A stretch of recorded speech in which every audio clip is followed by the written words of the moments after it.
Welcome, everyone. This is a talk on Lemuria by Lois, Macaulay, and I. And we have, in the past year, done a more extensive talk on Atlantis. So this is sort of the prequel to Atlantis. Where does Lemuria fit in this picture? If you are interested in those Atlantis talks, you could take a look at the Anthroposophy in Toronto YouTube channel. All three parts are posted there. Lois, anything you want to say as introduction before I get into the architecture of the solar system? Okay, I just wanted to reference Rudolf Steiner's style of preamble, because this recording might go out to people who are not familiar with anthroposophy. And this is just a few sentences that he likes to begin this kind of thing with. Quote, "For the benefit of any who may be sympathetically inclined towards the teachings of the higher science, I would add a special remark with reference to the present expositions. We shall here touch upon matters of very great significance pertaining to an age now long past, matters which, portrayed by the records of Akasha, it is by no means an easy task to decipher. The writer indeed makes no claim on blind faith. He merely sets forth the results of investigations on which the utmost care has been bestowed, and any correction, if based on a practical knowledge of such matters, would be welcome.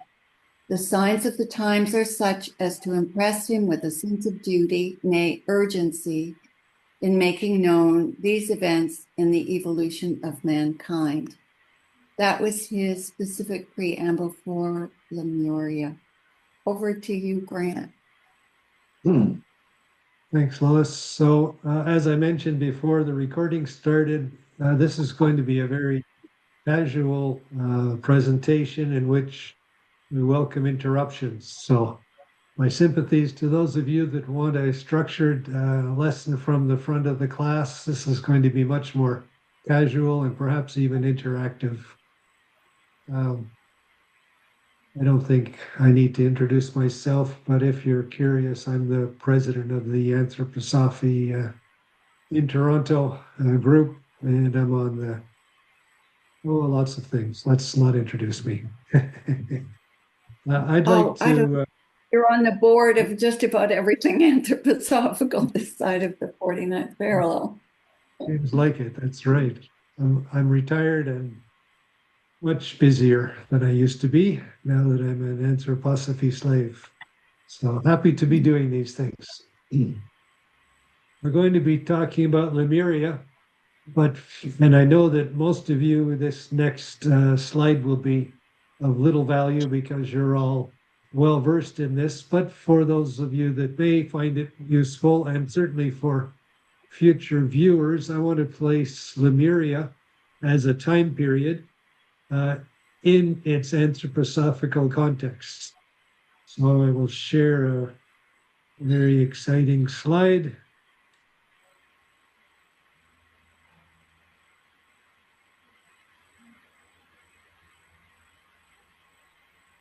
And this is the entire history of the solar system, from the beginning to the end. Anthroposophy divides it into 7 great epochs. I'm going to talk very briefly about the first 2, and then we will spend the rest of our time on the third one, Lemuria. And so just as a context, I will describe also very briefly the subsequent epochs, but that's not the topic for tonight. So we can get into those things in other lectures or other videos that we may have on our website.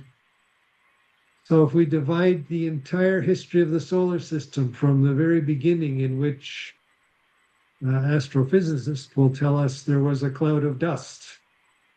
And as that cloud of dust condensed, what we now know as our solar system came into form. I'll talk about that in the anthroposophical context in a moment, but I just want to position it so that you know that these 7 great epochs cover the entire period of the solar system until, again, as astrophysicists may say, we end in a heat death or there's an explosion of the sun. In some way, our solar system is ended and perhaps even dispersed. So that entire period, billions of years, is encompassed in these 7 great epochs. The first great epoch, from the context of anthroposophical information that Rudolf Steiner has largely provided, and some of his students have elaborated, begins not in the physical world, but in the spiritual world. Everything that is physical, we are told in anthroposophy, has its source in the spiritual world.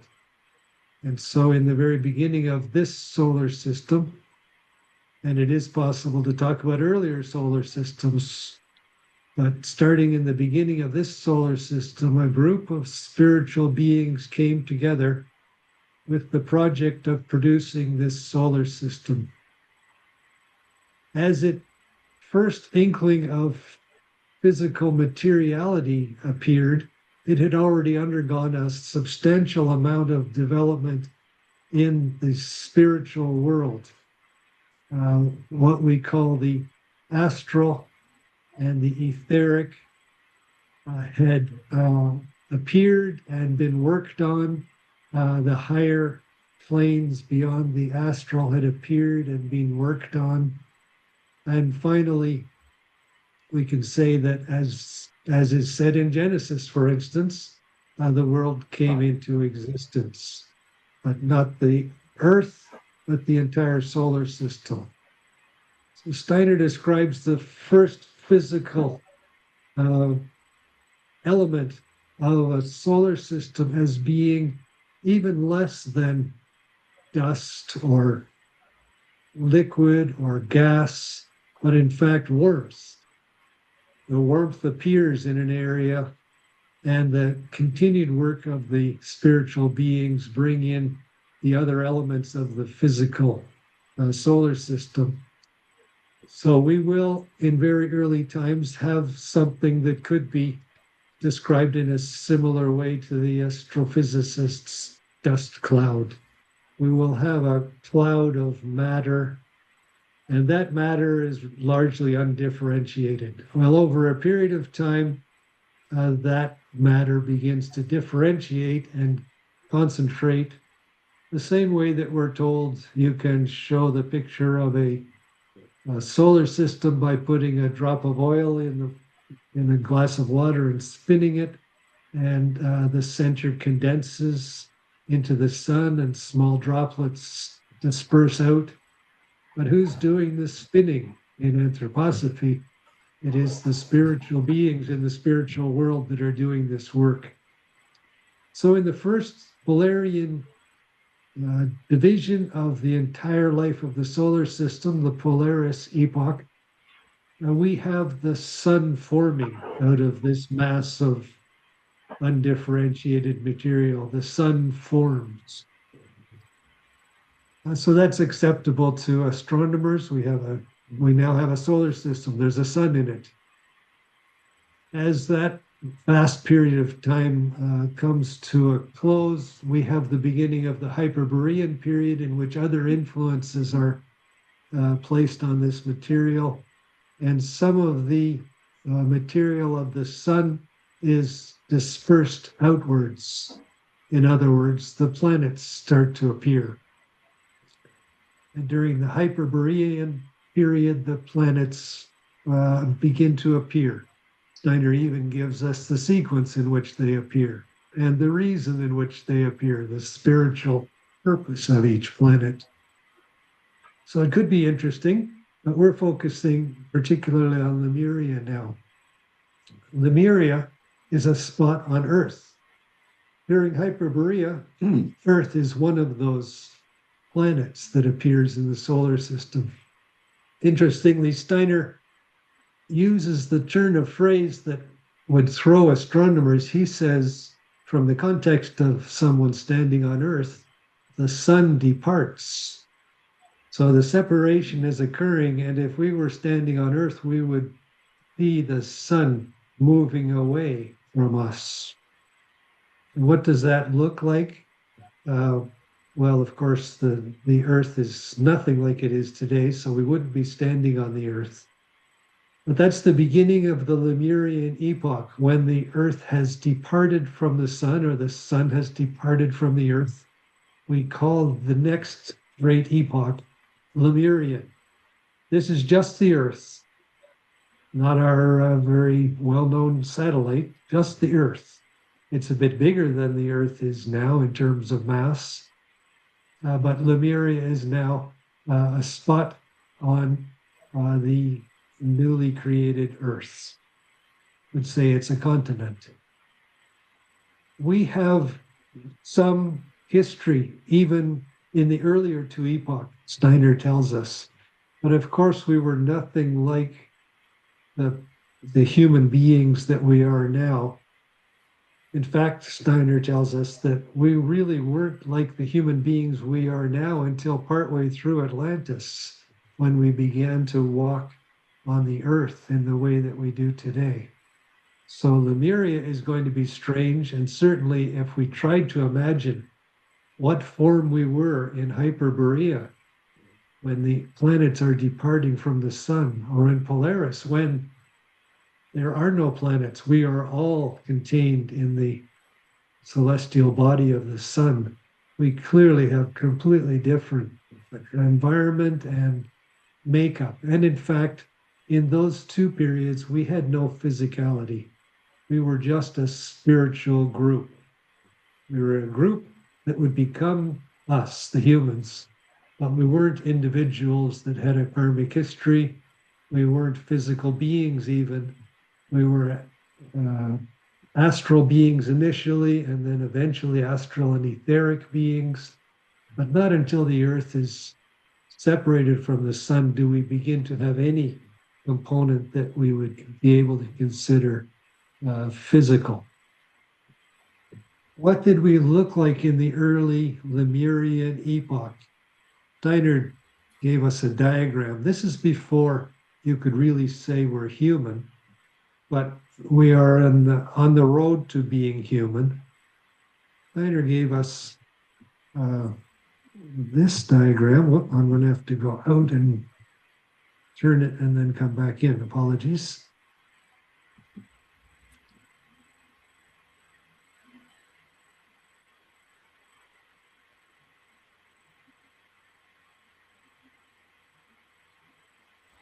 You should see now Casper the friendly ghost. Is that true, Lois? You see Casper? Yeah, we see Casper. Wonderful. What Steiner is telling us in this diagram is that our initial materialization, taking on of matter, began with the head, and the rest of the body was not taking on matter. So in the earliest parts of Lemuria, the rest of the body was in a state that he called elemental. And that's not often used by Steiner. It's used a lot by modern anthroposophists, such as, in particular, Ari Thorisson, who describes the physical world as being made up of two components, matter and the elemental architecture for the physical world. Well, the architecture of the body being just elemental meant that it had taken on no material, no matter, no solid, liquid, gas, and warmth in the body component in the early part of Lemuria. And surprisingly, Steiner tells us that initially this was the plan of the spiritual beings, that we would be this way for a very extensive period of our solar system history, but other things intervened. So first of all, when can we call ourselves human? During Lemuria, one group of beings, which the Jewish people would call the Elohim. Is that the Jewish or the Greek name? That's the Jewish name. Yeah. Were the spiritual beings that focused particularly on our development in the early times. And at that point, the Elohim gifted us as individuals with ego. Before that point, we did not have in our spiritual makeup ego. And Steiner describes it as dripping it in like drops from heaven into each of us, a drop of ego. At that point, a being with ego in our solar system can be called human. And we now begin to compose, record, contain our history. We become individual beings whose history is unique from each other individual being. We are now what Steiner calls humans. And he describes in cosmology how other beings became human in earlier solar systems, and how other beings will become human in later solar systems. But this is our solar system, and this is the moment in early Lemuria at which we are individuals and can be called human. So a very dramatic event for us. Otherwise, Lois and I would just be members of a tribe, and neither of us would have any particular characteristics. We would just be members of all the North Americans that walk around on the earth on two legs and don't have much hair. But in fact, Lois and I are quite unique individuals from each other, have very different histories and skills and characteristics. And that's because of the gift of the Elohim at this point. The Elohim gave us ego. What are we doing at this point? We are floating at the outside of the periphery of the earth, at the outside of the atmosphere, such as it is. And I say such as it is because Lemuria in its early stages was extremely hot. Extremely hot. You could even say molten. The atmosphere there essentially was no normal water like a lake that I'm currently looking at, or an ocean. The water was dispersed through the air. The air was thick. The land was soft. Everything was extremely hot. And we weren't engaging with that. We were floating out in the outside of the atmosphere, being directed by the higher beings and living a very innocent life under the total direction and control of the Elohim and all of their lower beings. So Lois is about to take from here what happens that's very dramatic in Lemuria physically. Well, first of all, as humans, we can incarnate. So that body that we're in, we can come into it and out of it, and into it and out of it. We have different experiences when we're incarnating and discarnating, when we're wholly in the spiritual world. So we've begun to incarnate and discarnate. We could just keep floating up there, but clearly something happened because we're not floating there now. So how did we begin to move, and why did we begin to move towards the surface of the earth, or even into the surface of the fluid earth? Lois, do you want to pick up from there? Sure. I wanted to, before we got too much further with the presentation, oops, this is not the one I want. I want to go to this other one.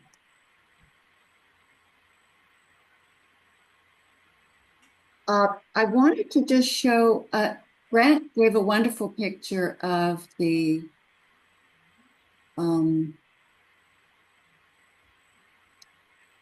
interaction, the beginnings of Lemuria out of what we came from. And I wanted to just show sort of what we're talking about from another vantage point. And that is that we know that Atlantis, which is shown here in red, was sort of in the central part of the globe, and Lemuria was more above and below that. So to give an idea that Atlantis wasn't an island floating in the Atlantic Ocean, it was really a configuration of the Earth at a point in time. And Lemuria, too, was this configuration of the Earth. Now, this is a late Lemuria, and we see that it's really around the Pacific Ocean, Australia, up in through the islands between Japan and Australia. And there were some great large islands, the Pacific Islands around Hawaii and further east or west, depending on which way you're looking at the map, were continents that have now become just little islands.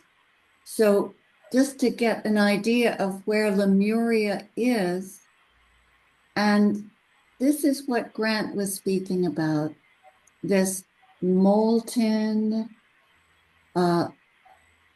earth. And Steiner says that the earth there was like a thin shell and this molten material coming up and disturbing that and breaking through it. And there were areas that were just broken through molten, and it took time for islands to develop out of that.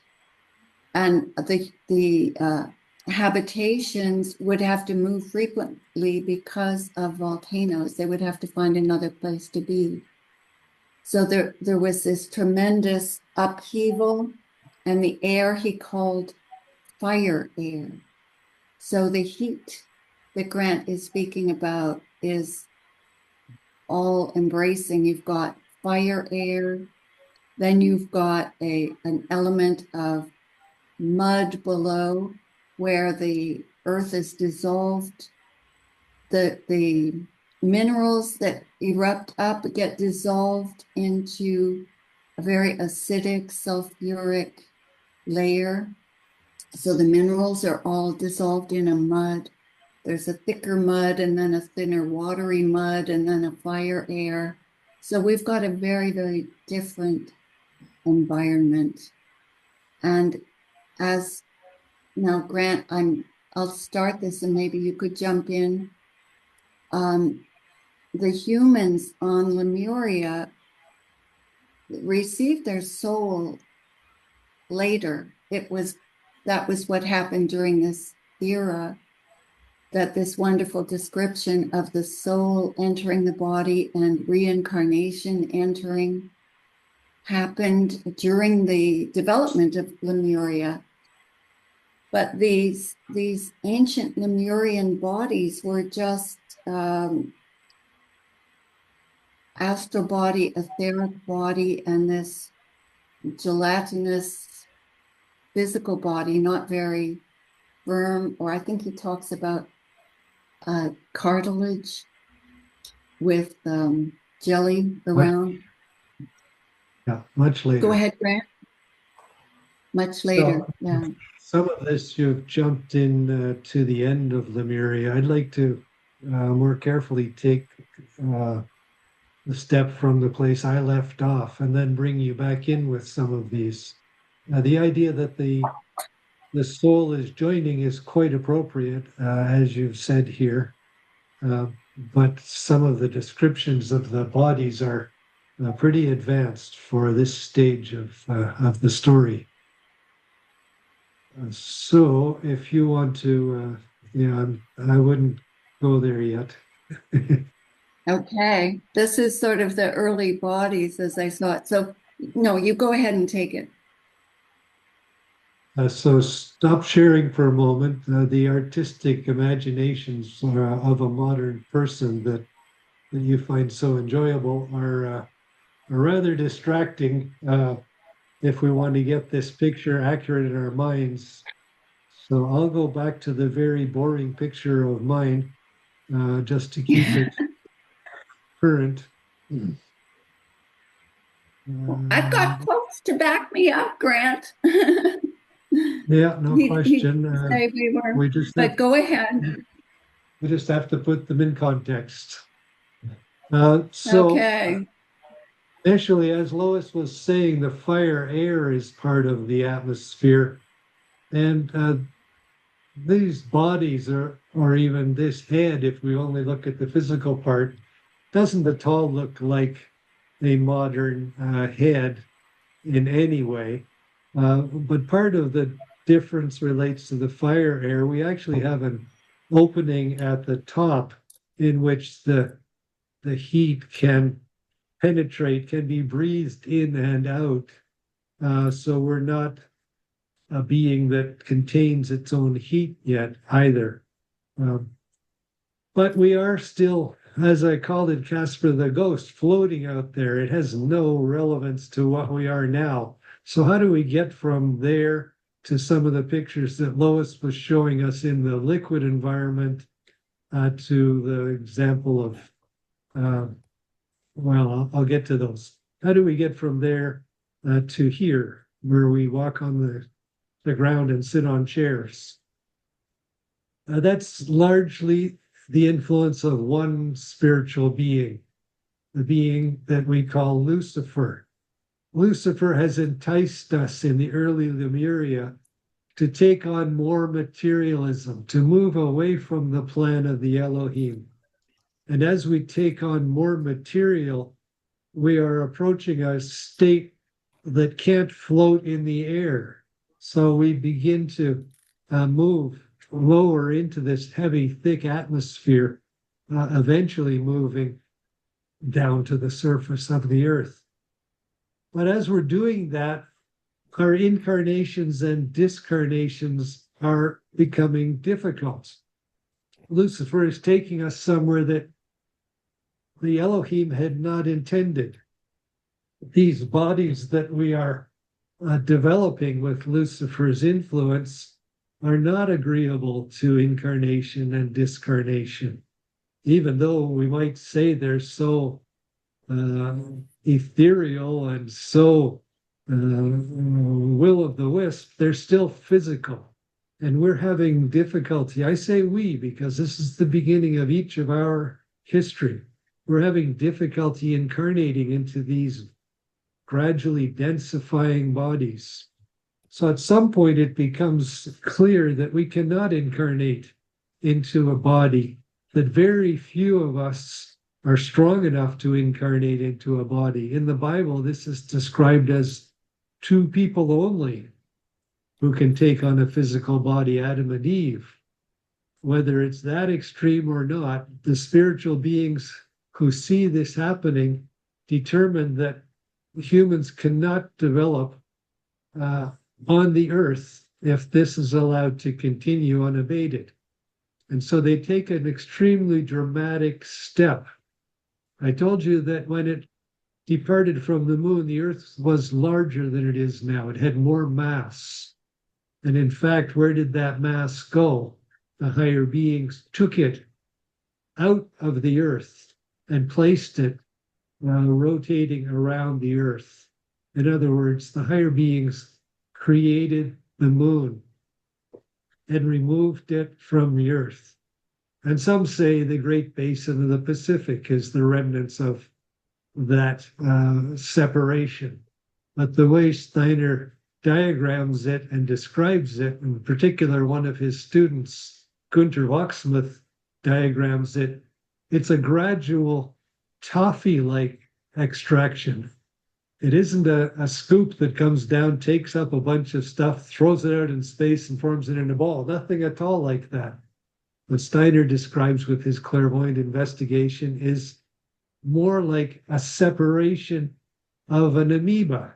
A piece stretches out, material fills that, and then eventually the umbilical cord between the two planetary bodies is broken, and we have a separate body, the moon. of interest, at least to people like me who studied chemistry and other hard sciences, the physical sciences. The composition of the moon is not identical to the composition of the earth. The spiritual beings that were undertaking this surgery, shall we say, were taking the dross out of the earth. We're making the material of the remaining earth purer, so that when we as individuals try to incarnate, we work with purer material. It's almost like the moon is the garbage dump. That's where the material went that we couldn't incarnate into. And the remaining material was much more agreeable to our incoming spirit and soul, and we could make a physical connection into a physical body. Before the moon departed, we reproduced similar to that picture I just gave you of the moon. We reproduced like a plant or an amoeba, especially a primitive plant that buds and separates into two pieces. So we created a new body for someone to incarnate into by splitting. There were no male and female interaction. We were completely hermaphroditic, shall we say. And so each person could create other bodies, which could be used by other individual humans to incarnate into. After the moon departed and took with it this material that was making it difficult for us to incarnate, it also changed our distribution of forces such that we could no longer do that type of reproduction. At that point, we had, with the guidance, of course, of the spiritual beings, which the Bible would call the gods, we had developed male and female and could only reproduce by cooperation of the two sexes. So the gendering Fran, of a human being began after the departure of the moon. Lois wants to add something? could I add something? Yeah. I've in my research on this, I've come to a really different understanding of the moon. I've worked a lot with this separation out of the moon. I've done, I think, 4 videos on it on my channel, but I came to a completely different understanding this time. And in this segment that I read, Steiner was talking about the difference between point and periphery. So if you understand that we have a central point and then there's the periphery around it. So we can talk about the spiritual, lofty guiding spiritual beings working in from the periphery and weaving their forces and creative evolving processes into the earth, into all the components of the earth. And then this condensing central point, and this center began to densify. I think all of evolution has to do with getting smaller in a way up until it starts to get larger again. So this densification from this giant planet is coming in, and these condensing forces start to densify too strongly, and he calls it a battle between the point and the periphery. So I was feeling like it's very eurythmy. That's why I understood this so well, that this condensing force that's working to pull together, it it starts to disconnect from the peripheral forces. So that which is coming in from the spiritual world is not able then to interact with what is densifying. So that was this, and that gets slowly separated out, like your body. I think of your body forming, it encases poisons and makes a little pus sac or whatever. The body is always making these encasings.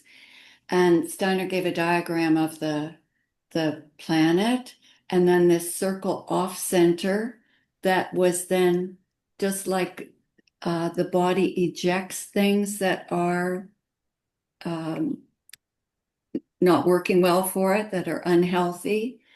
So in the same way, these forces that were getting too hard and the interaction could no longer happen between the reincarnating souls, that was then slowly ejected, or um, I like Grant's description, but in this one, Steiner was really saying that was then taken out and through the area that is now more water than land. He said the planet is not evenly distributed between land and water, and that lunar force went out through the part that's now less land. But that was a picture that really spoke to me of an understanding of how the moon separates out. Does that make sense to you, Grant, or is it? Sure, that's we use the analogy in anthroposophy of looking at different sides of the same tree. So there's no conflict in what I heard you say, the concept of spiritual forces acting or the resulting physical picture. We've given two perspectives on this rather cosmic event in Earth's history. As a result of that, from the human being's context, we have an Earth that has, to a certain extent, cooled a bit more from that expulsion. And we are being attracted closer to the Earth, and we will interact not from the outside of the atmosphere, but now from the more solid part of the planet, or at least the liquid part of the planet. And we have a more of a human form in a strange experimental fashion. And Lois will have some lovely artistic examples of non-anthroposophists' imaginations of that later. And at that point, we also have the change in the forces available to us in the body has moved quite a bit more energy or spiritual capacity from metabolism to brain. And we are now more of a thinking being. The pictures of prehistoric, pre-human skulls show the expansion of the front part of the skull over the evolutionary history. Maybe the physical anthropologists miss all of the spiritual underpinning, but they're still diagramming things with which anthroposophy is in agreement. So at that point, we have males and females moving around in the material of the planet. I don't say on the surface, it's a little bit ambiguous, but certainly in the material of the planet. I'll give one more picture that Steiner offers of this fairly early stage of our humanity. We are not beings that move around with bones and are influenced by gravity in the way a terrestrial being is now. We are beings that are still much more moving through a supporting environment like a liquid. But we have the beginning of, shall we say, culture. I said that our brains are expanding and our thinking forces are increasing, but only in an extremely primitive and limited way. We do not go about in any way saying, I did this. For the entire period of Lemuria, none of us, even the most advanced of us, would say, I did this. We are much more still a tribe. The tribe moves through the earth with the guidance of spiritual beings, some of whom take on some of these human bodies to assist us. but we are more like a herd of cows than we are like a group of people in a city. We are very much group and tribal. However, there is an interesting piece of culture that Steiner offered us, and that is the different roles that we take as we incarnate into Lemuria. If we incarnate as a male into a male body, we have a task that's different than if we incarnate into a female body. And of course, we would do both over time. I'll take the male first. The male incarnates into a body. Let's say a man is raising his young son. The task of the man to teach his young son is to interact with the environment, to move out into the world and interact with it in ways that are rather alien to us, because, for instance, our arms can extend as far as we want them. We're almost an amoeba-like body. So you want to reach something, you just stretch your arm like Mr. Fantastic of the Fantastic Four. You just stretch out until your hand, such as it is, enters into a pool of lava. And you put your hand in that pool of lava and you experience the heat. And then you teach your son to do this. What a savage environment this is.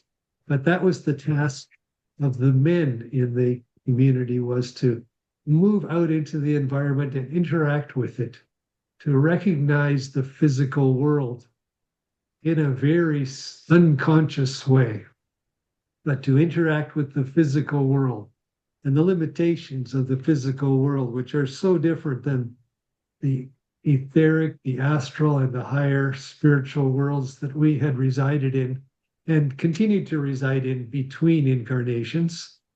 When we incarnate into a male body, we go out and experience the world, this hot and violent, lava-filled world. The women had a very different task. So a woman who's raising her little daughter will teach the daughter how to sing. So the women's job was to hold the tribe together by singing, somewhat like a songbird sings. It's not clearly a communication or a language, but an expression of your feeling life. And so as the women sing, that holds the tribe together. The men return to this place of singing. The women's job is to hold together a group of people who will move through the world as a group with very little individuality, which we prize so much today. But the beginning of individuality, we are no longer in the spiritual world in which everything interpenetrates. We're now in the physical world in which it takes an effort of will to reach that pool of lava or to move across the landscape, an effort of will that the person next to you may or may not make individually. So we are beginning to see the first hint of freedom that the physical world offers us by giving us an outside. I am here, and outside of me is not me. Lemuria is the first place in which that is part of our consciousness, shadowy and dim as it would be. We are now individually separate from the world. Yeah, Lois, go ahead. I wanted to present a picture that Steiner gives of the training of the children. I think you remember that, Grant, that he calls it the hardening of children, and that it was really vicious. They had to undergo body piercings, just brutal, dealing with the firestorms and the kind of challenges that they were given were so strong that many perished. So parents were sending their boys to be hardened, and if they died, they died. That was it. They weren't strong enough. That was the whole attitude of it.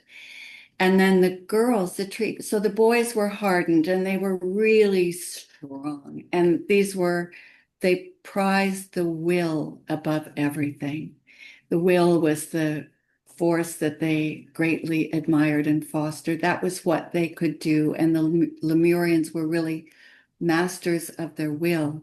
But the women were handled completely differently, as Grant said. The women were trained psychically. They were trained to be empaths. They were trained to enter into nature, and their eyes weren't all that clear. They didn't see into nature. Lucifer is working at that, getting them to look actually into nature, but they're more uh, sensing. Their hearing is really strong, and their sense of warmth and cold is really strong, and they can hear and enter into the nature around them, the sounds of the air, the water, the animals, everything about the nature. They're taking that into their souls, and this is building up the human soul.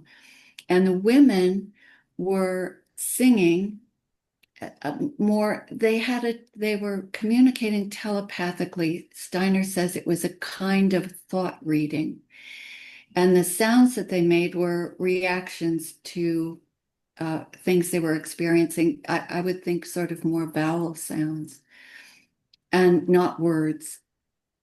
But the women brought this rhythmical sounding. And this rhythmical sounding is what helped the soul enter into the bodies.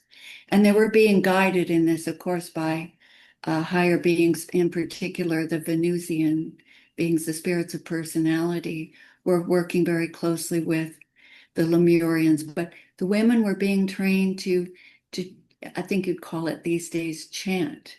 And they were having rhythmical songs, and they weren't to be understood, they were to be felt.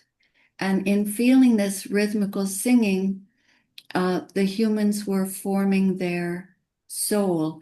And then further, women were actually then starting movements, and the dancing uh, was done as well. And all of this is forming the soul through the body. So that there was this, the women were doing this rhythmical work. They were involved with nature and with people, and they were growing a sense of community and right and wrong. And the men were strengthening, mastering will, and their ability to interact into nature through their will was so powerful. They weren't, their thought reading, their thinking was going out directly into nature, and they could interact with nature in a way that an engineer today would need to do all his measurements and everything, but they knew the weight load of, of these hardened heavy muds that they were working with and so forth. They could engineer just psychically.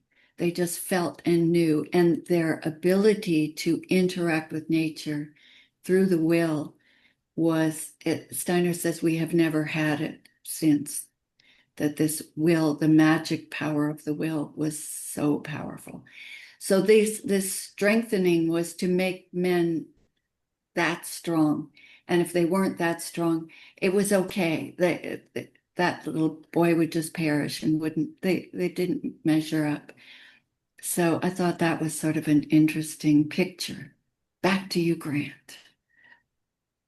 Well, Lois is such an artist soul that I'm going to just grab a little moment and say my artist soul is musical to some extent. And I think if any of you know a Pink Floyd Dark Side of the Moon album, there is a song in which a woman was hired just to give some feminine vocals to this all male group, Pink Floyd. And she went off in a wail, a whoa, whoa, in a way that no one can reproduce. That's the closest picture I have in my mind to what the women in Lemuria were doing. Incredible performance on that album. So come back to the will. The Atlanteans could work with the plant forces. Lemuria. I'm actually going up ahead to Atlanteans. The Atlanteans Oh, could you work are. with the plant forces, but the Lemurians could work in their very uh, elemental and close to the spirit source way directly on the physical world. So they could influence with their capacities that they had brought from the spirit, the source or the elemental aspect of the physical world, and they could do miraculous tasks just with their energy of life. So it's an interesting progression. The Atlanteans had lost that and could do only plant forces, and to a little extent, they could sort things like ore out of metal out of ore. And now, as Lois said, in our modern age, we are reduced to physical manipulation. We don't have the soul forces to do either of those. So the Lemurians, and when we get to the end of Lemuria and how and why it ended, it's important to recognize this incredibly powerful ability to manipulate will forces. We don't even know how we walk. We just walk. Maybe a eurythmist knows a little bit more about how we move, but there's so little consciousness of will in our modern bodies. The Lemurians were all about using the will to manipulate the world. Lois has many diagrams before we end Lemurian history of modern people who've interpreted Lemuria in modern ways, which to me are very distracting. But you can see in them many of the themes that we've tried to highlight a bit here in this hour. And I think it's fun to see modern artistic intuition coming out in a way that's not clear or really accurate, but has the spirit of how Lemurians were different than us. Lois, you want to go ahead? Mm. Just before you leave the Pink Floyd, it reminded me of something that I think it's a good point to put it here because we're talking about the will. Here's a quote. Man was then much more agile, much more active than later. Everything in his surroundings, as well as the pictures in his soul, stirred him to activity, to movement.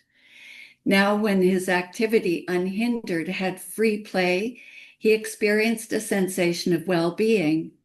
When, however, this activity was checked in any direction, he was overcome by unhappiness and discomfort.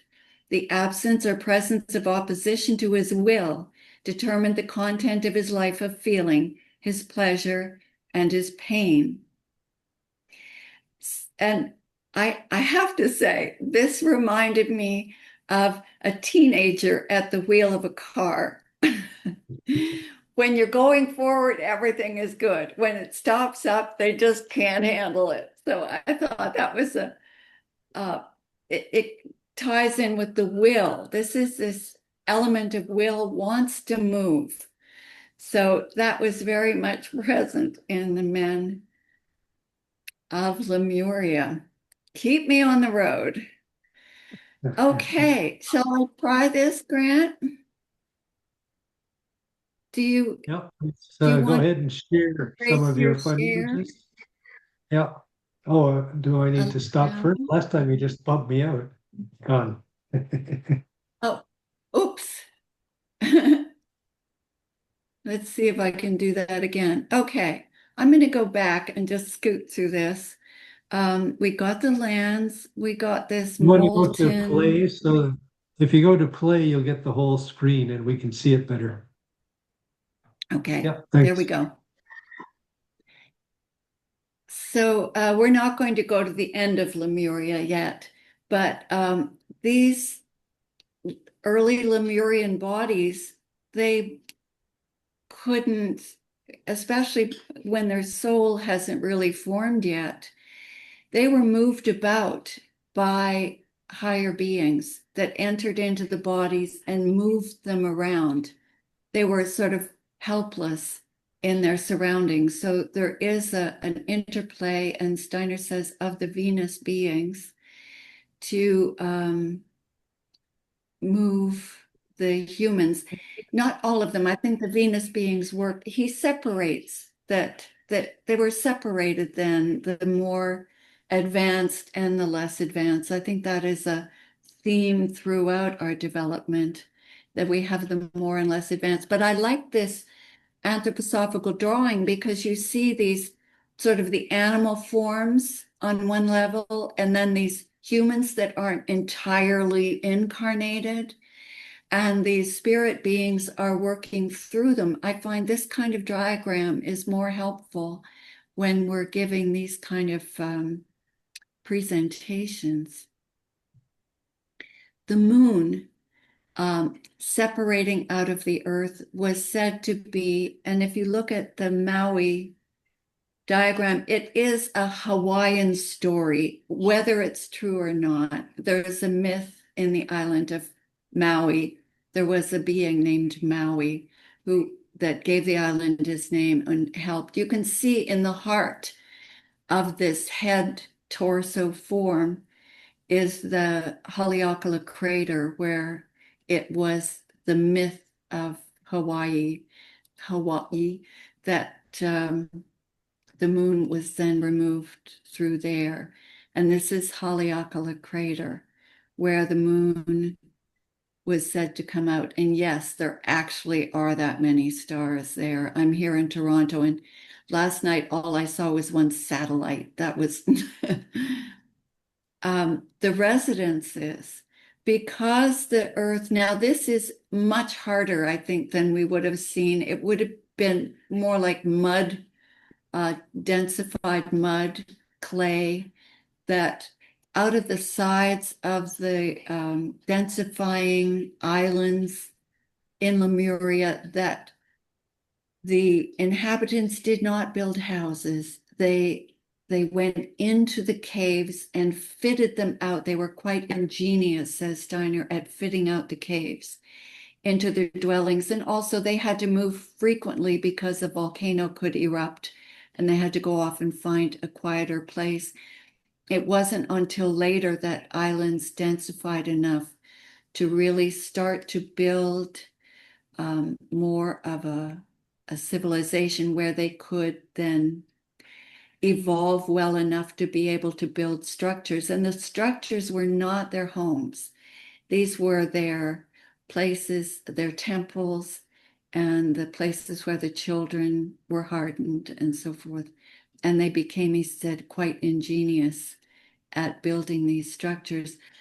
This is sort of an underwater image, but Steiner says Lemuria was fog. It never did get to clear light. That happened later in Atlantis, after that things more separated. They had fire air and thinner mud and thicker mud, and it was all very, very strong. Now, I love Odilion Radon. I have to do more research on him. I have a strong suspicion that he is an anthroposophist, certainly a theosophist. In the lectures that I was looking at from Steiner, and I would have to pop out to be able to bring this up, that the forms of the human before the division into sexes was a single eye, and that is the myth of the Cyclops, that only after the division into sexes did we develop two eyes, so that the human being had a single eye. And I found this a very sympathetic depiction, and also the idea that we were enormous. The Lemurians, that was us, we were enormous. The Atlanteans, the Theosophists were talking about 12 feet, 14 feet tall. The Lemurians are enormous. Steiner describes an early, I think this was sort of transitional into Lemuria, that a clam form was the size of France, that the turtles and the clams were that large. So we have to think of enormous bodies. Oh, hello. I lost something. This is Odelia and Radon again. As Steiner speaks, I'd love to read this quote. He speaks that the bodies were heads, where Grant showed the head, that the rest of the body was fish-like, watery and fish-like.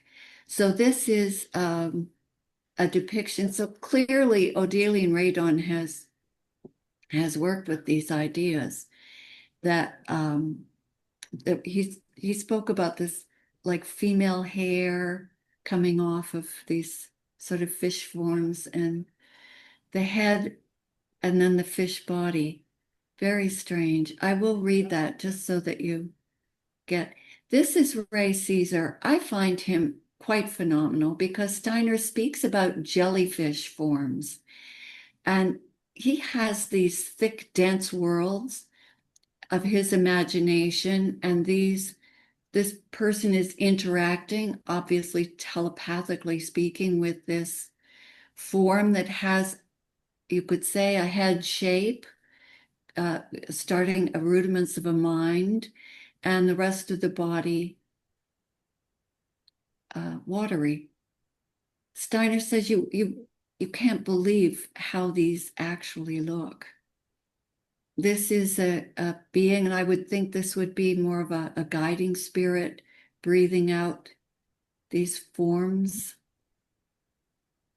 And I love this. Head is translucent.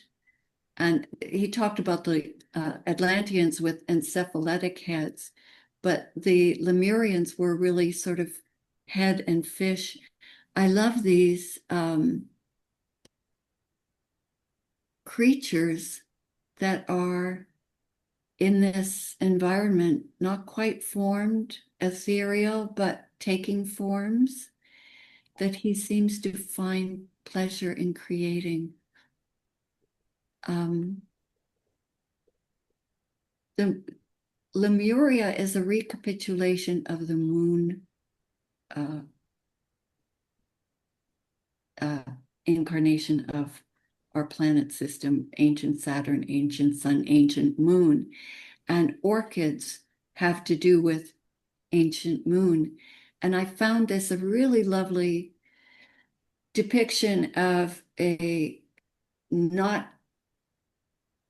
tied to the earth, a form that is a plant form that is sort of a recapitulation of the moon forces.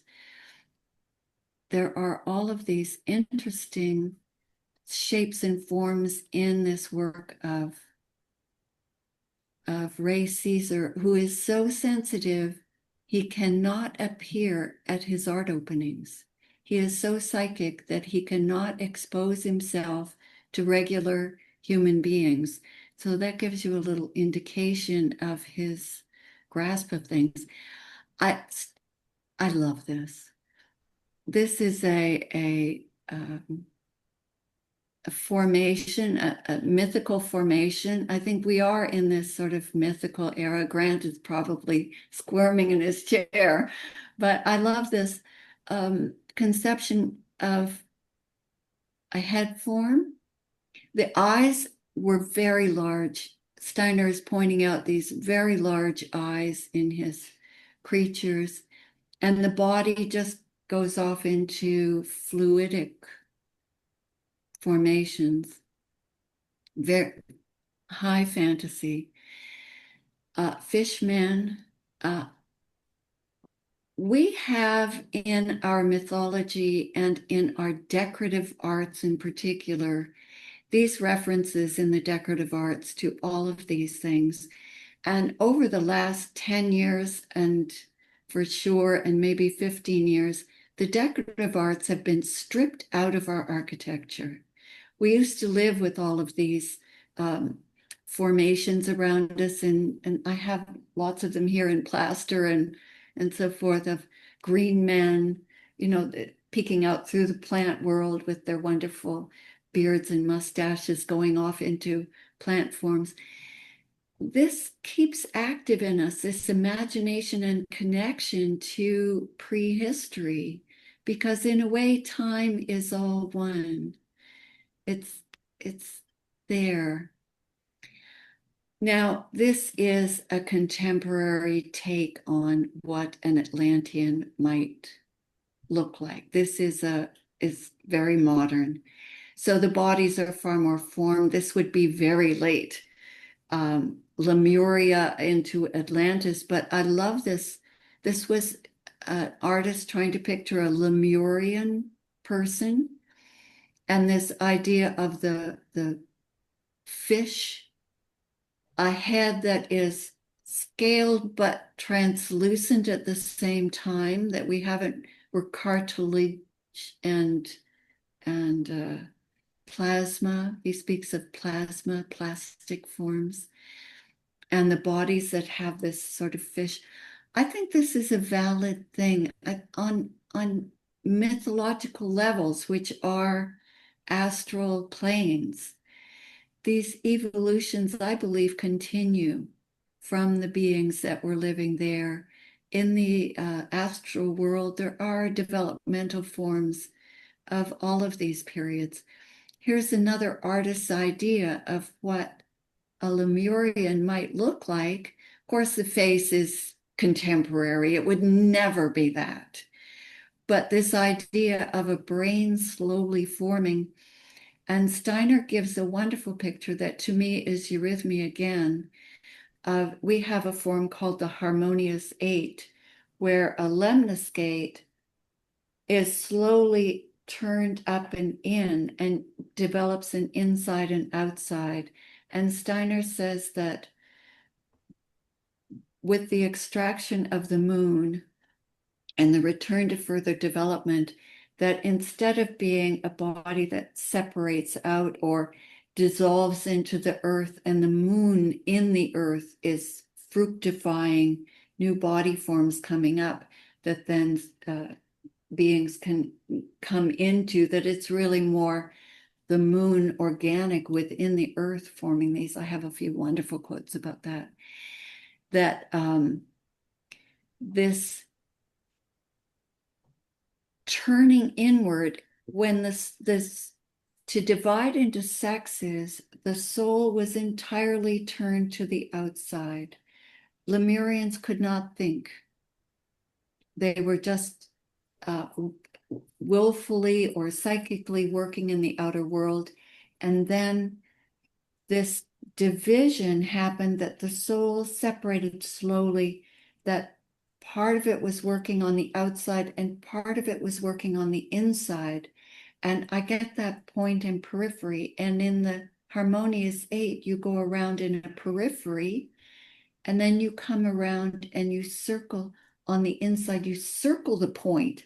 You're no longer a point with a periphery, but the central point is something you circle around with your focus on the inside, and then you switch and you focus on the periphery.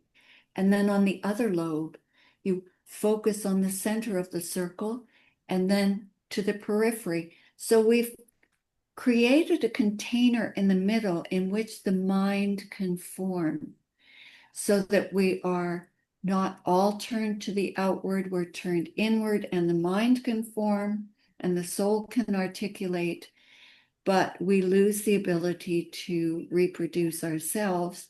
So there's this interaction and fructification from the outside.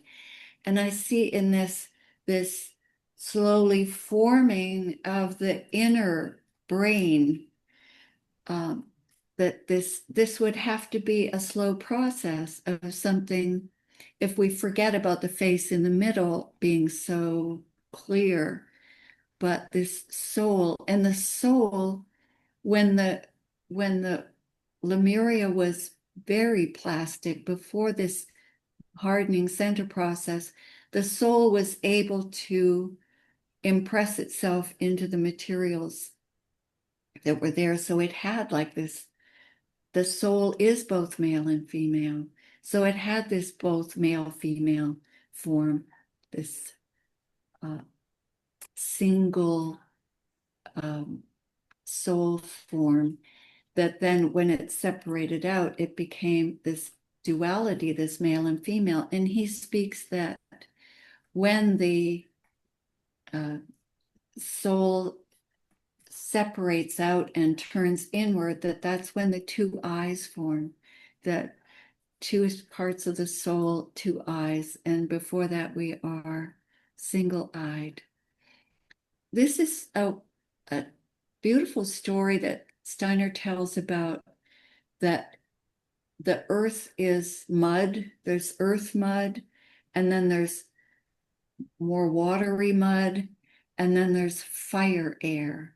And that he speaks about areas where the animals are kind of separate from the humans, and I think they're sort of a little bit wilder and more dangerous, and that there were quieter animals around where the humans were interacting with them. But here we have this earth mud that was the ground for these creatures that had these giant eyes, and uh, above them, firebirds. He calls them dragon birds and firebirds. And the firebirds are the food for these, what's the term, ichthyosaurus? Ichthyosaur. Ichthyosaur.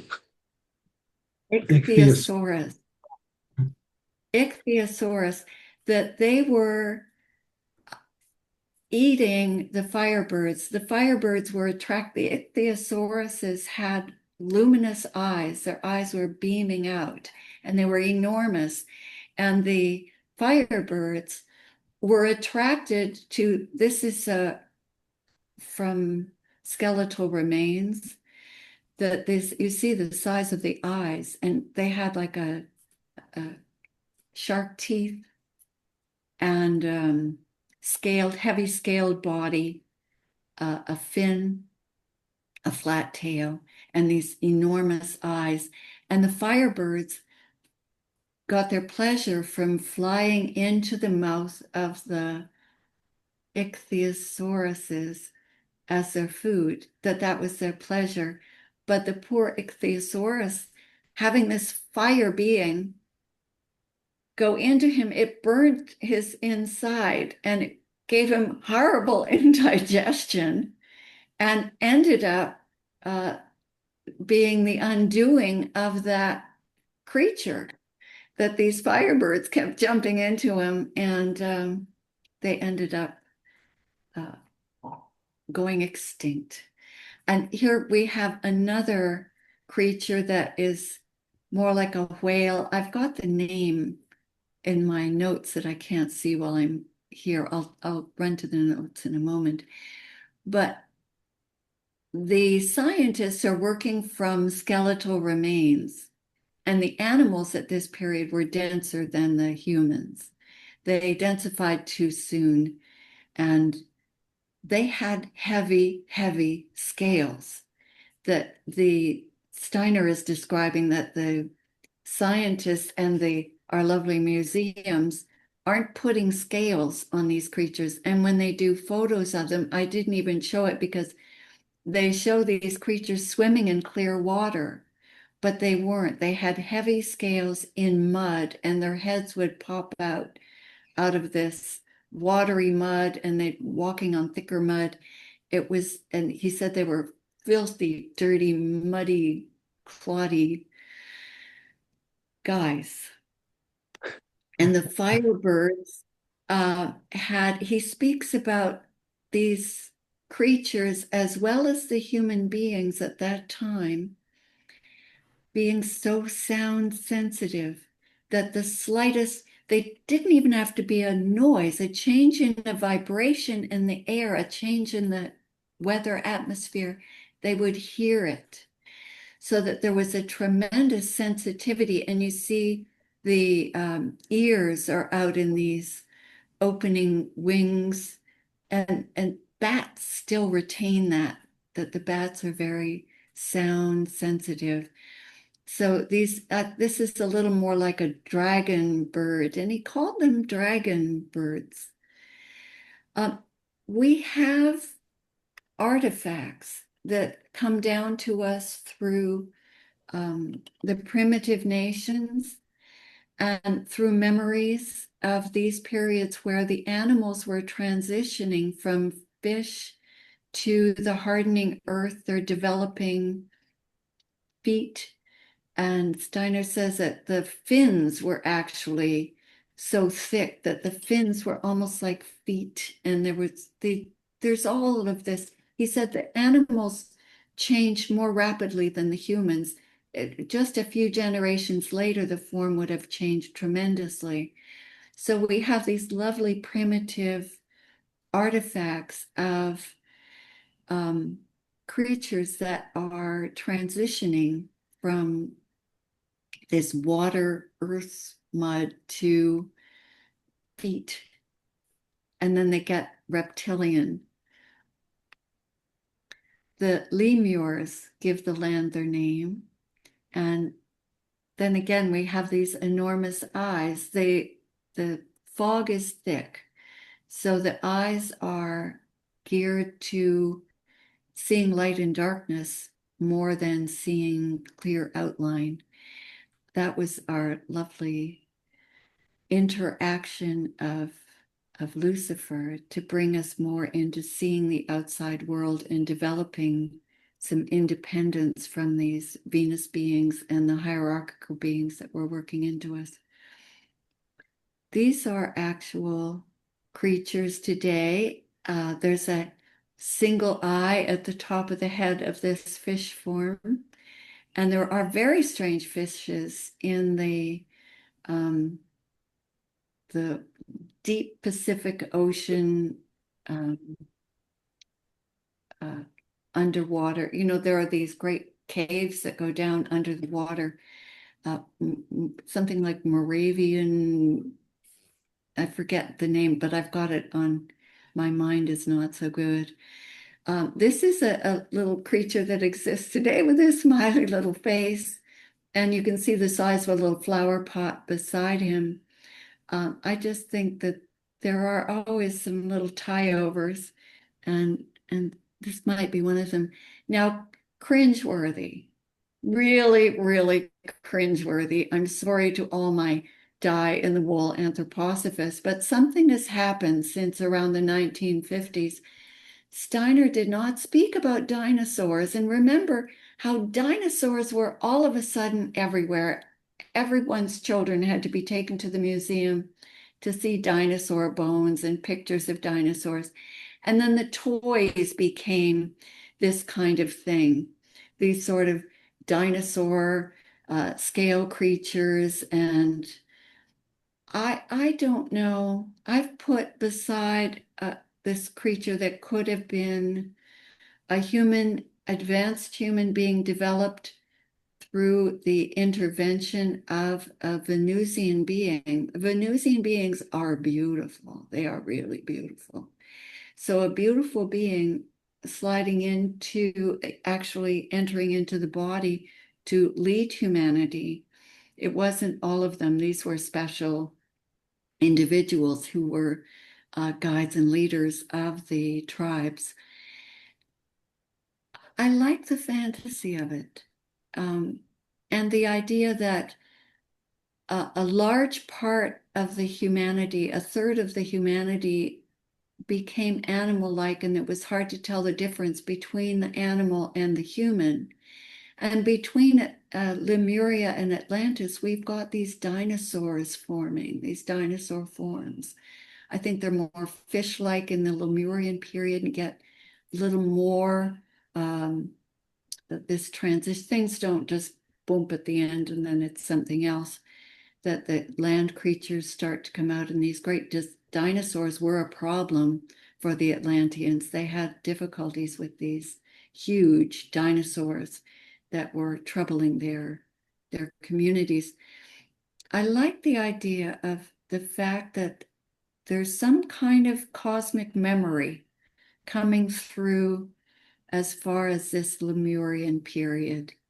And I don't mind that we've got these figures that are humanoid, scaled, transitional creatures. And again, I think on the astral plane, these things certainly there are a lot of people, these young people incarnating now with tremendous psychic abilities are seeing and having trouble with creatures that they're drawing in this way. So Lemuria, I think, is a pretty fascinating topic and very good for us to be looking at now, because our culture is coming forward with this kind of information modernized, and it gets really garbled up so that people think that they're a reincarnation of a Lemurian and would like that last drawing of the person on the left and think that that was sort of very close. That's them on the astral plane. So I think it's important for Grant to bring his, very developmental progressions and have these discussions around what we might be seeing in this current time as time is unifying and warping and doing all kinds of crazy things. As people wake up to, Steiner said, humanity has crossed the threshold, and some are crossing unconsciously and some more consciously, but tremendous numbers are waking up and finding this. I wanted to just give a quick quote about this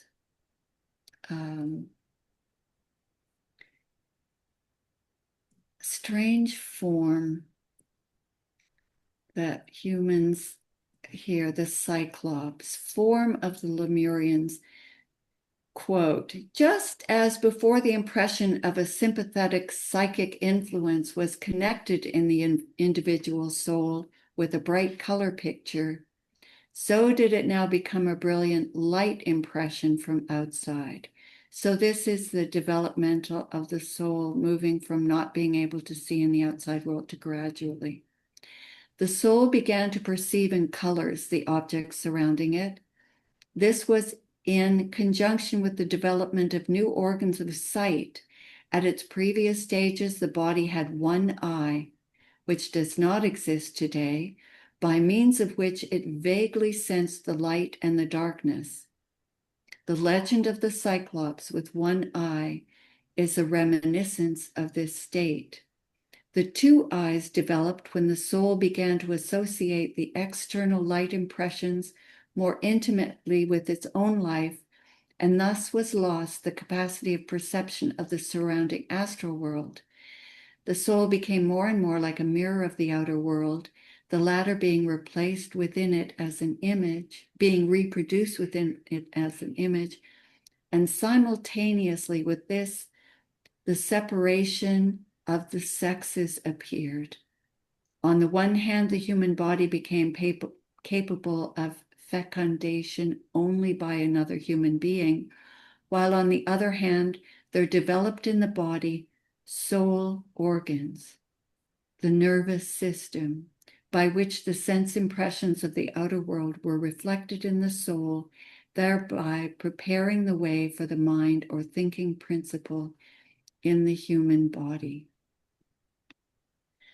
So we have to really think of these, so that this division into sexes is, wouldn't you say, Grant, the timing with the expulsion of the moon? Yes, that's what Steiner's research has indicated to us. So Lois has gone off much farther than I'm comfortable with contemporary artists' impulses. I'd like to tie it up at an hour and a half with a quick return to actual spiritual scientific research. How did the Lemuria end? And The second question, why does Lemuria matter to us? So I will take you back to my very boring slide. And that is the entire history of the solar system. Each of these great epochs ends in a dramatic way. Polaria ended with the creation, the first hint of separation of the planets. Hyperborea ended in a way that I'm not clear in what particular exact event happened. But Lemuria ended very clearly in eruptions of heat. It was a heat death in which the Earth, which had begun to stabilize, broke apart in so many ways. We could say volcanoes and earthquakes were rampant, and much of the stable Earth was destroyed at that point and had to be rebuilt. But again, that's a release of heat. And Atlantis ended in the Great Flood. It's even in our history in vague, loose ways. The Great Flood is related to us. You'll notice that Atlantis has three before it and three after it. So Atlantis is considered the middle of the evolution and devolution of the solar system, the development and ending of the solar system. Atlantis is in the middle. Lemuria is on one side of the middle, and we are on the other side. So things that happened in Lemuria are expected to have some kind of a parallel, in fact, a mirror of what happened in Lemuria happening to us in this great epoch. And one of the most dramatic things that Steiner tells us will happen in this great epoch, it's very hard for people first hearing it to take it seriously because astrophysicists will say nonsense. There's no evidence of that. But one of the most dramatic geological events that will happen in our current post-Atlantean epoch is that the moon will return to the Earth. It will rejoin the Earth in our great epoch. This is something very big coming. We have to be capable of handling a planetoid smashing back into the Earth or in some way merging back into the Earth. Will it be completely uncontrolled and the end of everything? Or will it be something that with preparation we can deal with? There is discussion about these things. Well, that's why understanding how Lemuria developed will help us to understand how our current great epoch geologically will move in the opposite direction. And eventually, by this seventh great epoch, the Earth will have completely merged with the sun. Astrophysicists can handle that. They say, fine, the sun is just going to expand out to the size of the Earth's orbit or even Saturn's orbit. Or perhaps the sun will explode and engulf the Earth. In some way, the Earth and the sun will merge at the end of our solar system. But much closer to that is our current age, in which we will, in a mirror fashion, actually undergo things that were first initiated. We'll see the reversal of those things that were first initiated in Lemuria. Well, the moon will return. Well, there's something sociological that you could ask about. In Lemuria, the sexes split. Are we starting to see in our sociology the first foreshadowings of the sexes merging? These are rather difficult concepts to take seriously, but Steiner asks us to take them seriously and learn in our future incarnations how to deal with these coming events. So that's why Lemuria matters. So everyone's been so polite here. We were quite welcome to have interruptions. Lois, what Grant, do you could want I to? one thing before we do that?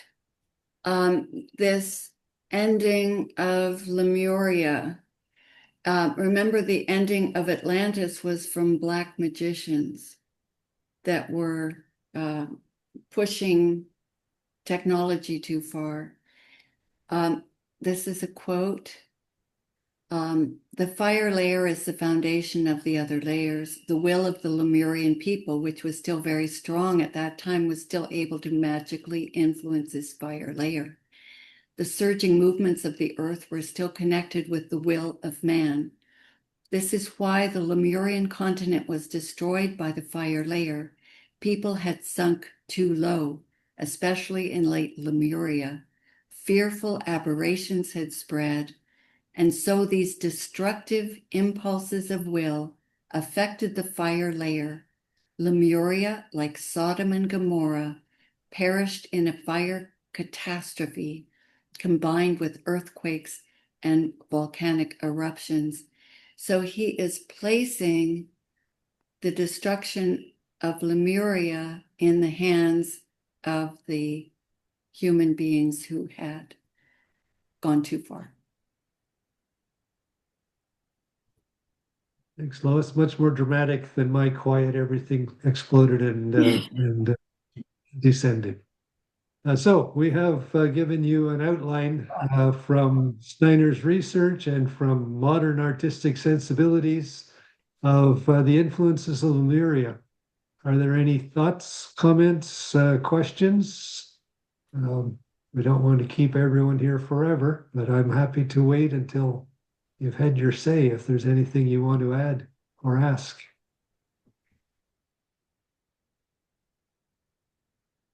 I see a lot of mutes.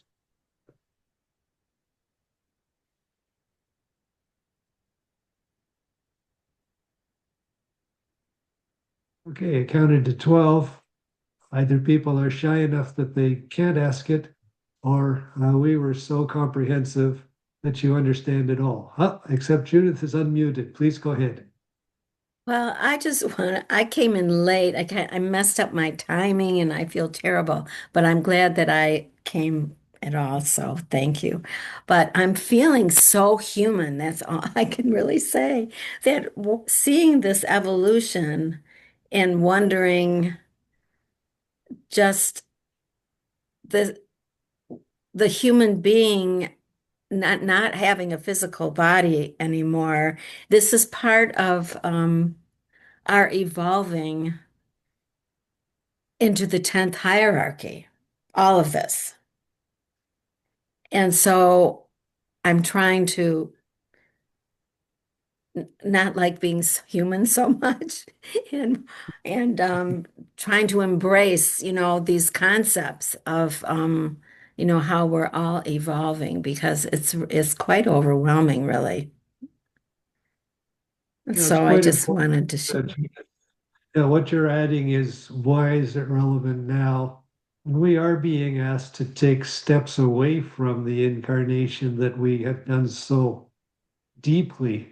The question of what the solar system is intended to accomplish and what we should be able to do by the end of the solar system, it's pretty central to anthroposophy.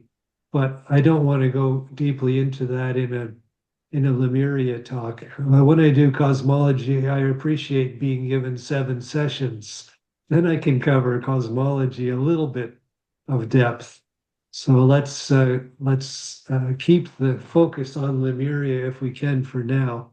But if Judith or any of the rest of you want to go to the Anthroposophy in Toronto YouTube channel, and Judith, your case, you can see what you missed tonight, but also you can see the Atlantis in more detail. But I believe I have 1 or 2 cosmology videos there. And if that's the case, then you'll see one of my very condensed sessions in which I did it all in an hour and a half, but at least the whole picture is presented where a human came from and where we're going. What's the purpose of being alive is a very big question, a very big picture that Steiner offers us. Lemuria just being a small part of it. Oh, I've got another really good quote about this. Thank you, Grant. Grant brought up this point of the moon re-entering, and Steiner goes at great length describing how the Earth is when the moon is part of it, and that it's really alive, and that our Earth now is actually dead. So what happens to the Earth really has to do with the humans who are living on it. So this idea of living thinking and enlivening everything and bringing things to life could be something that we're working towards, that is this future now, is to bring things to life. Quote, "But where must the moon have been at one time so that it could make the Earth itself a living being? It cannot make it a living being outside of the Earth. It must have been inside the Earth. Back then, when these beings were there, the moon was not outside the Earth at all, but inside it, dissolved in the thick soup. It was not yet limited at all, but it was in there, an even thicker ball. It could make the whole Earth into an egg." So there's something, I love that. I hadn't thought about that, Grant. It's brilliant. This idea that if the moon is going to come back into the Earth will then become a living being again. I worked with the anthroposophical geology group. I'll let you all go. Lois's comment raised this question.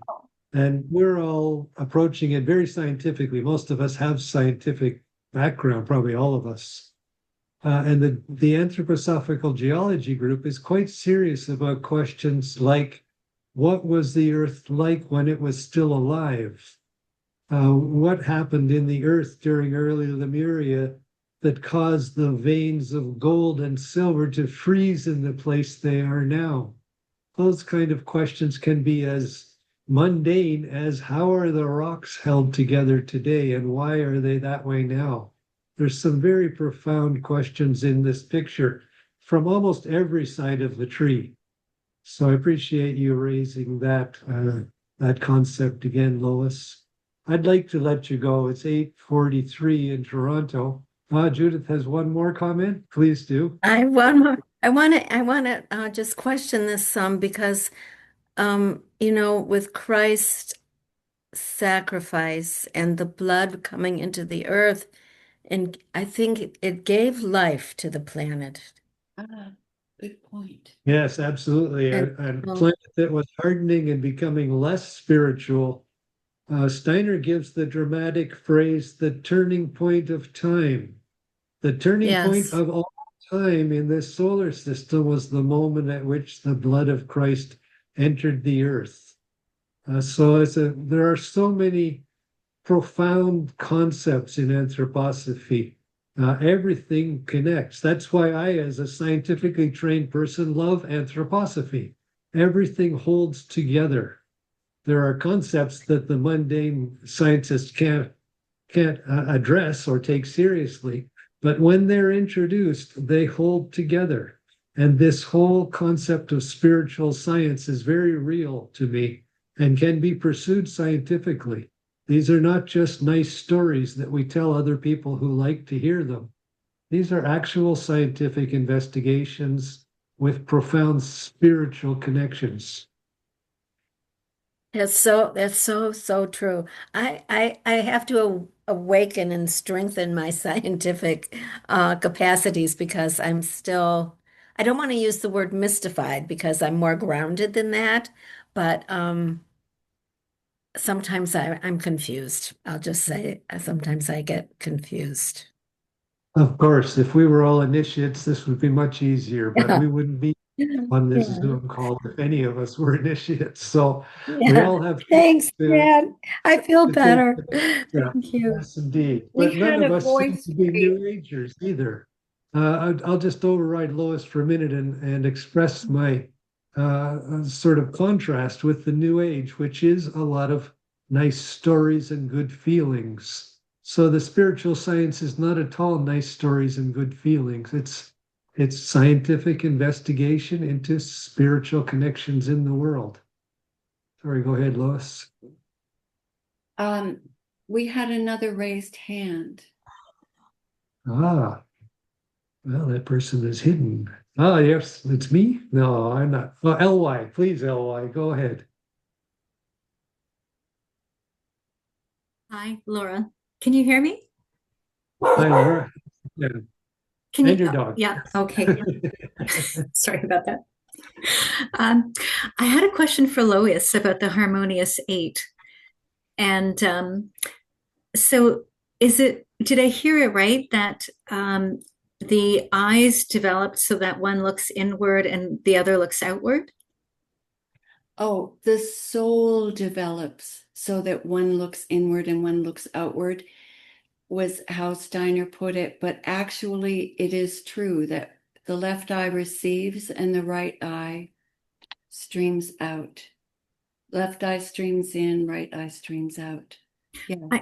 I noticed in the paintings of Ray Caesar that there was kind of a head and then what could I saw, and I guess art is about what we see too. I saw like a spinal cord for the rest of the body. And I don't know if I've mentioned this to you before when we've chatted about Rudolf Steiner, that my theory I've been developing as I've taken some philosophy of mind courses is that our spinal cord is a recipient of our cerebral cortex brain.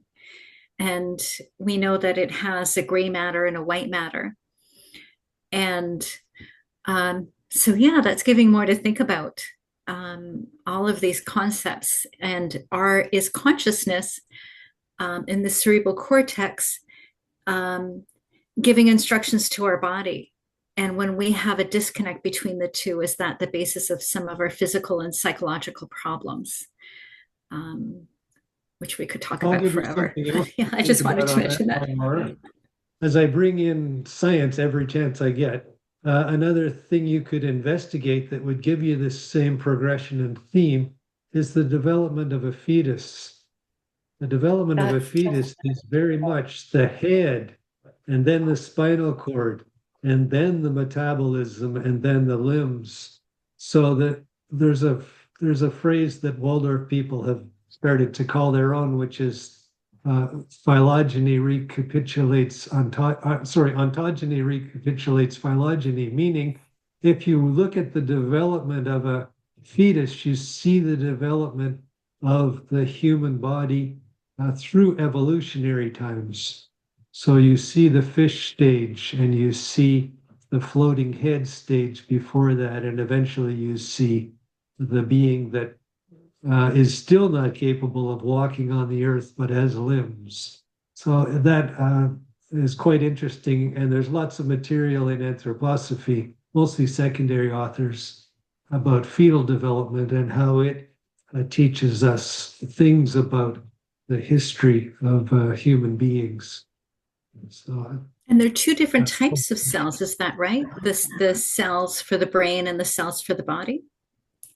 initially, there is a single cell, the woman's egg, and everything develops from that. Yes, certainly there are differentiations of the cell types as they go along, but it doesn't start from a body and brain development. It's really strange how some organs of the body during the fetal development migrate from one spot to another and then express themselves as, well, I'll just say fingernails or whatever. Which piece comes from where and where's the history of that development? It's in our evolutionary biology as well. We could go, my first degree was zoology, so I could spend too many hours on that question. But it's interesting. There are so many sides to every concept. If you're open to the spiritual sides, then Steiner offers us a lot of richness. So, any other questions? I hate to cut people off, but if we're all waiting for someone else, I could go have dinner, so that's okay with me. You're I just want to thank you for allowing me to join as late as I did because I so appreciate being here. Thank you. most welcome, thank Judith. you. And thank you, Laura. Grant, Laura is a friend from a connection from my building, and we talk to each other she's new to anthroposophy, and we talk to each other through these different understandings, her psychology, and her husband was a lawyer and she's studying law. I mean, there are so many different ways that we share information back and forth. So thank you, Laura. It's really kind of you to come and be part of this. Thank you, Well, Laura. a common Thank Torontonian. you, That's very everyone. nice. Excellent. But we're a worldwide movement, so I'm glad that Zoom reaches Chris, for instance, down in where are you? Well, you're also in Ontario, right, Chris? Ah, well, it will reach others through the recording on Anthroposophy in Toronto YouTube channel. So I'm thanks, in London, everyone. Ontario. Right, I Thank you. remember that now, Chris. Bye. And perhaps we'll see you again. Thank you. Bye for now. Goodbye. Good night. Thank you. Good night.